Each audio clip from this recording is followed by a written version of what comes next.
పక్కూరు పని మీద వచ్చాను. ఎట్లాగో భోజనం టైం అయింది కదా అని నిన్ను చూసినట్టు ఉంటది, కాస్త చేపలు తిన్నట్టుంటదని వచ్చానమ్మా. చేపల పులుసా? చేప పులుసు కాకపోతే చింతకాయ పచ్చడమ్మా. నీ చేతితో ఏం చేసినా బ్రహ్మాండంగా ఉంటది. అది కాదు పానకం. నువ్వు కూర్చోమ్మా, నాకేం కొత్త ఏంటి, నేను వెళ్ళి చూసుకుంటాను కదా.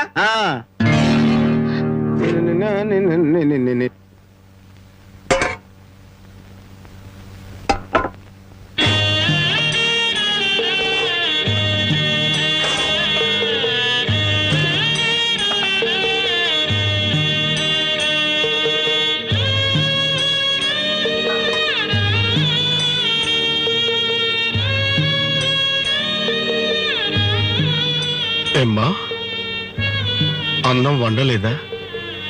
వండటానికి ఏమీ లేదా?